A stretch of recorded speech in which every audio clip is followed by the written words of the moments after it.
Salut à toutes et à tous. Écoutez, je reviens un petit peu sur les petites vidéos pour l'avant-match Lyon-OM. Alors désolé d'avance pour la voix, j'ai la voix un petit peu cassée. La soirée a été un petit peu longue hier, donc voilà, faut que je récupère un petit peu la voix. J'avais pas fait la vidéo la semaine dernière, j'ai eu pas mal de choses à faire, très chargé, j'ai vraiment pas eu le temps. Donc voilà, je vais me relancer là un petit peu, voilà, toutes les semaines. Mais la semaine dernière, je suis désolé, j'ai pas pu la faire.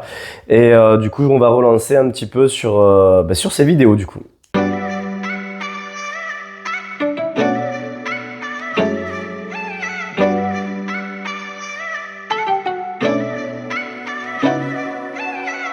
Donc, on va commencer la vidéo du coup pour le match de ce soir, tout simplement Lyon-OM. Tout simplement, alors par contre, on va avoir un petit joueur dans l'équipe adverse. Mon petit Verretou, je te promets que tu n'as pas intérêt à faire un gros match ce soir. Hein, parce que bon, on a beau dire quand même, mais le match de ce soir va être très important. Donc déjà, premièrement, au niveau du groupe, on peut voir qu'au niveau des gardiens, donc ceux qui ont été retenus, c'est Delange, Roulis et Van Dijk. On est des défenseurs, il y a le retour de Balerdi, heureusement, parce que c'est vrai qu'avec la suspension de Cornelius, la blessure de Merlin, d'ailleurs sa blessure de Merlin, j'espère que quand même il va pouvoir vite revenir un petit peu, parce que là, en arrière gauche, et c'est ça on avait parlé dans les précédentes vidéos, qu'au niveau des arrières latérales, on est vraiment pas bien fourni, et malheureusement avec cette blessure de Merlin, on se retrouve très embêté, et en plus d'avoir la suspension de Cornelius, et ça par contre la suspension, je comprends vraiment pas ce deuxième carton jaune sur le match de la semaine dernière contre Nice. Ça c'est juste pas possible quoi. Je veux dire 9 secondes, deuxième carton jaune. L'arbitre a reconnu son erreur, mais par contre dans le rapport il ne l'a pas reconnu. Enfin, c'est vraiment du n'importe quoi. On veut vraiment nous handicaper certaines fois, j'ai l'impression. Enfin bon, on passera sur autre chose au niveau de ce sujet-là. Donc, petit retour de Balerdi. Alors, au niveau du retour de Balerdi, il a fait un très bon début de saison. Voilà, au niveau de sa blessure, est-ce qu'il va être vraiment totalement à 100% physiquement pour tenir ce genre d'Olympico? Je sais pas. Donc, on verra un petit peu le match ce soir, mais j'ai confiance. De toute façon, on n'a pas trop le choix parce qu'en défense, on n'est pas non plus super garni. Donc, du coup, allez mon petit Baradien, défonce-toi et puis donne tout ce que t'as, on verra bien ce que ça pourra donner. Hein. En défense aussi, il y a Brassier qui a été retenu, Garcia, Lirola, Meïté et Murillo. Au niveau des milieux de terrain retenus, Bacola, Carboni, Harit, Hochberg, Kondogbia, Koné et Rongier. Et au niveau des attaquants, Greenwood, Enrique, Mopé, Rowe et Wai. Voilà, donc comme on peut voir, hein, il y a bien l'absence de toute façon de Cornelius, suspendu, Merlin blessé. Donc bon, c'est quand même Cornelius, je le trouvais quand même super rassurant. Les derniers matchs qu'il faisait, je le trouvais quand même très bon, même par rapport à un Brassier, je le trouvais au-dessus d'un Brassier. Donc c'est vrai que ça peut être embêtant en plus de pas avoir un Merlin, parce que ça aurait pu permettre de faire une défense Cornelius avec Balerdi et en fait avoir un Brassier latéral gauche. Il a pu déjà évoluer un petit peu à ce poste à Brest, donc ça aurait pu être pas mal. Donc au niveau de l'information, voilà, ça c'est une information également que Mopé et Koné seraient pressentis titulaires pour l'Olympico. Donc Koné pourquoi pas, hein, sachant quand même qu'Harit a fait quand même un bon début de saison. Sur les autres matchs, des fois il a disparaissé un petit peu, mais il a toujours fait quand même moins une passe décisive. Il a toujours été en tout cas cohérent dans le jeu et il apporte quand même offensivement. Donc Koné titulaire, je vois pas vraiment où il pourrait, parce qu'avec Kondogbia, Hochberg, à moins qu'il décide de faire reculer Kondogbia en défense avec Balerdi et mettre un Brassier à gauche, en arrière gauche, ça peut être une solution, hein, franchement.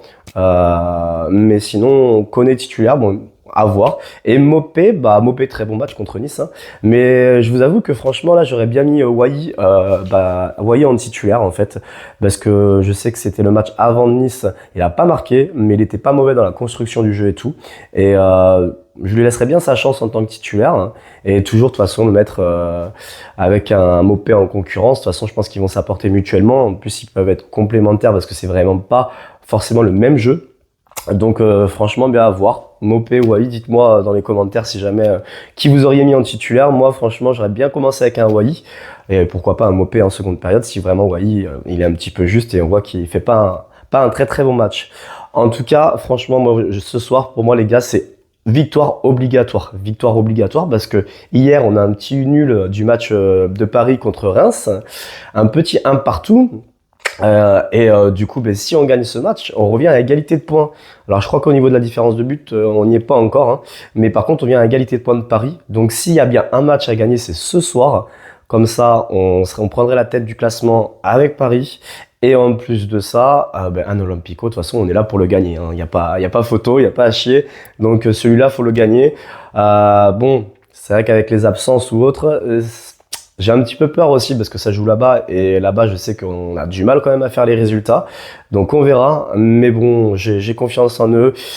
C'est la défense plus qui me fait peur. L'attaque, je pense qu'on peut faire quelque chose. Mais en défense, c'est vrai que bah, sans un Merlin et sans un Cornelius, ça peut être un petit peu limité, sachant que Maïté, bah, elle a fait très très peu de matchs. Donc bon, à voir ce que ça peut donner. En tout cas, on voit au niveau du 11 probable, parce que c'est pour ça qu'en fait, des fois, les informations, on a des informations et puis à côté, en fin de compte, on voit un 11 probable où il disait qu'avant que Maïté, Mopé et Koné étaient pressentis titulaires, mais dans le 11 probable qu'il donne, on voit pas de Mopé et on voit pas de Koné. Donc bon, on verra bien de toute façon pendant le match ce soir, hein. Donc au niveau de la composition, il mettrait un Rouy dans les cages. Bon, ça, de toute façon, jusqu'à là, je trouve ça totalement normal, hein. À part une ou deux bourdes vraiment qu'il a pu faire depuis le début de la saison, je le trouve quand même super rassurant dans les matchs. Vraiment très très rassurant dans les matchs. Les sorties aériennes, ça change de Lopez de l'année dernière. Franchement, il est quand même plutôt bon sur les sorties aériennes, il est plutôt rassurant. Et en plus, en ce moment, surtout avec le match de la semaine dernière, il a pas mal la baraka. Donc ça fait partie aussi d'un jeu du gardien. Il y a des gardiens qui ont plus la baraka que d'autres. Donc écoutez, Rouli, de toute façon, je pense que pour l'instant, il est un titulaire indiscutable. Donc Rouli en titulaire. Alors, au niveau du 11 probable, Valentin Rongier en arrière droit. Mais c'est ce que j'aurais mis. Honnêtement, je l'aurais mis arrière droit. C'est vrai qu'il a subi un match un petit peu compliqué la semaine dernière contre Nice. Bon, après, il faut savoir qu'il revient aussi de plusieurs mois de blessure. Il a eu une grosse blessure. Il revient de plusieurs mois. Donc, c'est pas facile non plus. Faut qu'il se remette dans le rythme. Et bon, il a pas été très bon, mais il a pas été nul non plus. Donc, je pense que s'il peut monter en puissance, en plus, c'est un rôle arrière droit un peu hybride, ce qui remonte au milieu de terrain comme le Merlin à gauche. Et ça, il l'a fait sous Sampaoli, Rongier. Donc, il a les certaines bases par rapport à ça. Donc je préférais mettre un Rongier par exemple en arrière droit qu'un Murillo. Qu'un Maïté par exemple, ou qui pour moi est plus un poste de titulaire. Donc Rongier arrière droit pour l'instant, pour moi je trouve pas ça déconnant, c'est plus ou moins ce que j'aurais pensé aussi. Au niveau de l'axe central, Balerdi Brassier, hein, de toute façon il n'y a pas trop le choix, hein, c'est l'axe on va dire titulaire de base. Donc après le retour de Balerdi, avoir un petit peu le niveau qu'il va avoir pendant le match, mais je pense qu'il va réussir à mettre la tenue de chauffe pour un Olympico. C'est quelqu'un quand même qui a la grinta, c'est un Argentin, donc je pense clairement que si, en tout cas, ils le font jouer ce soir, c'est qu'il est apte physiquement. Brassier, Brassier, j'ai un petit peu de mal encore avec lui, hein, je le trouve quand même assez fébrile. Il a fait des matchs vraiment très très solides et très très bons à Brest et j'arrive pas à retrouver ce Brassier de Brest à Marseille. Je le trouve un petit peu court au niveau des passes. Dès qu'il est pressé, on a l'impression qu'il sait pas trop ce qu'il doit faire avec le ballon. Il peut la jeter, enfin je le trouve assez fébrile. Donc j'espère vraiment que sur ce gros match, il va pouvoir se réveiller et se révéler aussi. Parce que là pour l'instant, cette année, sur le début de saison, je reconnais pas le Brassier de Brest pour l'instant. Mais bon, on n'a pas trop le choix, donc en défense, ça serait un Brassier Balerdi.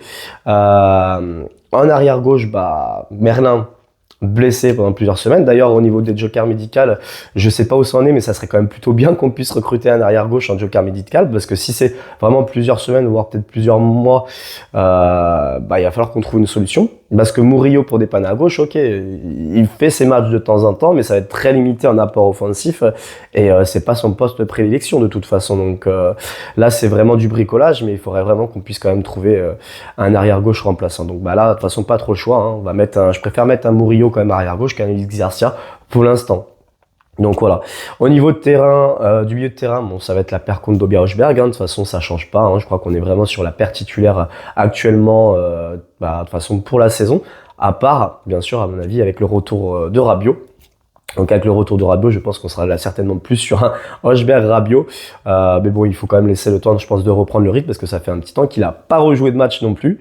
Et après, est-ce qu'Akondobia redescendra en défense peut-être centrale ou il sera dans la rotation au niveau du milieu de terrain? De toute façon, il peut faire un petit peu les deux. Donc ça, c'est plutôt pas mal aussi pour, mettons, des blessures ou autres, si on a besoin de changer de joueur de poste ou autre. Ça peut être pas mal aussi. Bon, bah de toute façon, au niveau de l'arrière droit, généralement, de l'ailier droit, pardon, généralement, la question se pose pas. On va partir sur un Greenwood, hein, de toute façon. De toute façon, à son poste, à part un Luis Enrique, des fois, qui peut dépanner, qu'on mettrait un Rowe à gauche. Mais là, un joueur comme Greenwood, de toute façon, la question se pose pas. Pour moi, on n'a pas de remplaçant qui peut passer devant un ailier droit par rapport à son niveau. Donc, un Greenwood. Et à gauche, ben, Luis Enrique. Je préfère encore un Luis Enrique qu'un Rowe. Rowe fait des bonnes entrées, plutôt pas mauvais. Mais c'est vrai que Luis Enrique, depuis le début de la saison, moi, mais franchement, il m'a énormément surpris. Il a fait bonne fin de saison l'année dernière. Mais alors là, par contre, le niveau qu'il a actuellement, j'aurais jamais pensé qu'il atteigne ce niveau-là, en tout cas en si peu de temps. Donc là, agréablement surpris, il fait vraiment des beaux matchs. Il arrive à percuter, il arrive à faire des bonnes passes. Bon, pour ceux qui ont vu le but de la semaine dernière contre Nice, honnêtement, sacré but quand même, sacré but. Donc écoute, si Enrique, tu peux me faire le même but en Olympico contre Lyon, là-bas, alors là, je signe tous les jours. Je signe tous les jours.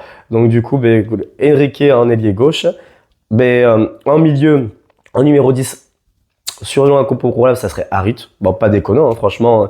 Depuis le début de la saison, comme on a parlé précédemment, il faut quand même plutôt des bons matchs. Pas exceptionnels, mais en tout cas, il fait quand même des bons matchs et vraiment correct. Donc, Wai ou pourquoi pas un Koné, je sais. Enfin, Harit ou pourquoi pas un Koné, je sais pas trop. En tout cas, dans le 11 probable, c'est certainement un Harit. Et du coup, en attaque, il dirait peut-être un Wai. Donc, je suis plutôt pour, franchement, le lancer. Alors après, je me tâtais aussi parce que c'est un Olympico. Et c'est vrai que Wai est un bon joueur. Par contre, moi, j'ai toujours eu des doutes sur son mental. Et est-ce qu'un Olympico à Lyon le mettre en titulaire, ça aurait peut-être été bien, peut-être, je sais pas, hein, mais mettre un Mopé et peut-être un Wai rentrant un peu plus frais quand certains joueurs vont être fatigués. C'est vrai que moi, c'est surtout, chez Wai, c'est surtout le mental qui me fait un petit peu peur. Donc voilà, bon, en tout cas, ça va être, voilà pour le 11 probable. Je pense que ça va être un match assez compliqué ce soir, franchement. Malgré le classement, moi, je me refuse de regarder le classement.